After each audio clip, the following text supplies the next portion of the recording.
माननीय supreme court ने आज महाराष्ट्र के मामले में जो डिसीजन दिया है उस पर हम पूर्ण तरीके से संतोष व्यक्त करते हैं और अब किसी को भी ये शंका नहीं होनी चाहिए कि महाराष्ट्र की सरकार पूर्णतः संवैधानिक है, पूर्णतः लीगल है और ये पूरे संवैधानिक ताकत के साथ यहां पर कार्य कर रही है। जो ऑनरेबल सुप्रीम कोर्ट ने आदेश दिए हैं उसमें से चंद मुद्दे ये मैं ऐसा मानता हूं कि बहुत महत्वपूर्ण है। पहला मुद्दा, सुप्रीम कोर्ट ने यह कहा कि स्टेटस को एंटे नहीं किया जा सकता। उद्धव ठाकरे इन्हें वापस मुख्यमंत्री नहीं बनाया जा सकता। जो उन्होंने मांग की थी उनके पिटीशन में, यह बहुत स्पष्ट रूप से उच्चतम न्यायालय ने कहा है। दूसरा, उच्चतम न्यायालय ने कहा है कि डिस्क्वालिफिकेशन पिटीशन का फैसला ये स्पीकर करेंगे, ये फैसला सुप्रीम कोर्ट नहीं करेगा।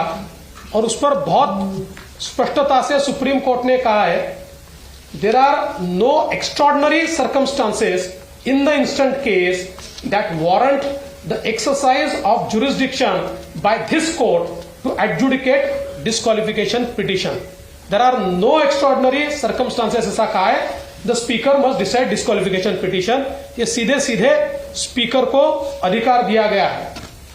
उसके साथ साथ जो विधायक जिनके खिलाफ डिस्क्वालिफिकेशन की पिटीशन दाखिल की गई है, उनके right to participate in the assembly या उनके कोई भी संवैधानिक अधिकार या उनका जो अधिकार है एक जनप्रतिनिधि के रूप में, यह सारा का सारा कंटिन्यू होगा।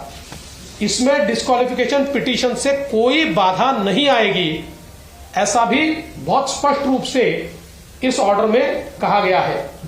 इसके साथ साथ एक और बहुत महत्वपूर्ण चीज है जो इस ऑर्डर में कही गई है कि इलेक्शन कमीशन का जो अधिकार है, उस अधिकार को बहुत स्पष्ट रूप से कहा गया है कि वो अधिकार distinct and different from the proceedings of disqualification in front of speaker.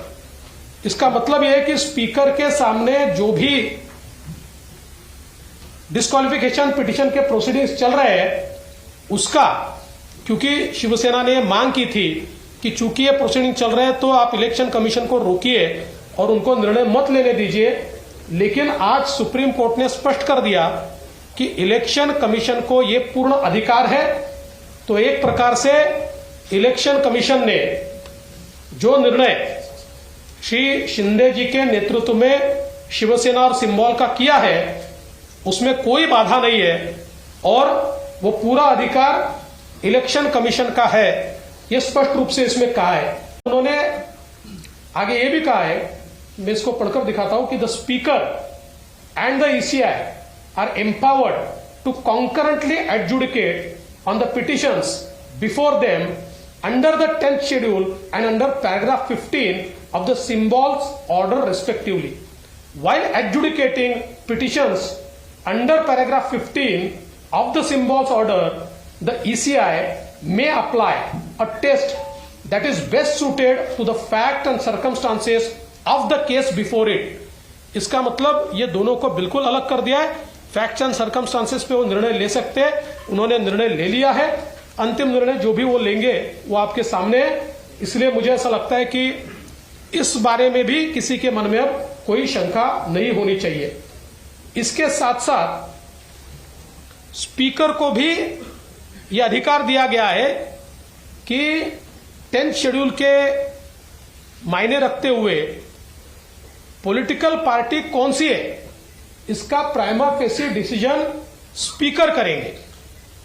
और बहुत स्पष्ट रूप से कहा है, the speaker would prima facie determine who the political party is for the purpose of adjudicating disqualification petitions under paragraph 2(1) of the 10th schedule where 2 or more factions claim to be that political party। तो speaker साहब को भी अब यह अधिकार है कि दो गुटों में से पॉलिटिकल पार्टी ये कौन सी है, ये स्पीकर साहब प्राइमा फेसी पहले वो डिसाइड करेंगे, उसके बाद फिर ये डिस्क्वालिफिकेशन पिटीशंस के ऊपर आगे में डिसीजन होगा। इसके साथ साथ एक और चीज बहुत स्पष्ट रूप से सुप्रीम कोर्ट ने कही है, the governor was justified in inviting mister Shinde to form the government. इसका मतलब यह है कि सुप्रीम कोर्ट बहुत स्पष्टता से कहता है कि गवर्नर साहब ने शिंदे जी को मुख्यमंत्री पद की शपथ लेने का जो न्योता दिया वो सही है। इसका ही मतलब यह होता है कि शिंदे जी के नेतृत्व में जो सरकार तैयार हुई है वो लेजिटिमेट है, वो कॉन्स्टिट्यूशनल है, और इसलिए हम सुप्रीम कोर्ट का आभार व्यक्त करते हैं। जो लोग ये कहते थे कि ये सरकार संवैधानिक नहीं है, उनको इसका जवाब मिल गया होगा, बशर्ते वो अगर सुप्रीम कोर्ट को मानते हो तो, क्योंकि कई बार सुप्रीम कोर्ट पर भी वो प्रश्न चिन्ह लगाते हैं। तो अगर देश के संविधान को और सुप्रीम कोर्ट को अगर वो मानते होंगे तो आज उनको इस बात का जवाब पूर्ण तरीके से मिल गया कि श्री एकनाथ शिंदे जी के नेतृत्व की सरकार ही संवैधानिक है, पूरे तरीके से लेजिटिमेट और लीगल सरकार ये है। आज उद्धव ठाकरे जी नीतीश कुमार जी के साथ एक पत्रकार वार्ता साझा कर रहे थे और उस वार्ता में उन्होंने ये कहा कि मैंने नैतिकता के आधार पर इस्तीफा दिया था। नैतिकता की बात करना उद्धव ठाकरे जी को शोभा नहीं देता, क्योंकि मैं उनको सवाल पूछना चाहता हूं कि बीजेपी के साथ चुनकर आए और मुख्यमंत्री की कुर्सी के लिए कांग्रेस एनसीपी के साथ आप गए, उस समय इस नैतिकता को कौन से डिब्बे में आपने बंद किया था, इसका जवाब आप दीजिए। मूल रूप से उद्धव जी आपने नैतिकता के आधार पर इस्तीफा नहीं दिया था, आपने डर के कारण इस्तीफा दिया था, क्योंकि आप जानते थे कि आपके लोग आपको छोड़कर चले गए हैं, आप विश्वास मत प्रस्ताव नहीं जीतेंगे और एक प्रकार से हारने के बाद शर्मसार होना, इसको टालने के लिए आपने इस्तीफा दिया था। इसलिए नैतिकता की बात मत कीजिए। उन्होंने ये भी कहा कि नैतिकता के आधार पर शिंदे जी ने इस्तीफा देना चाहिए।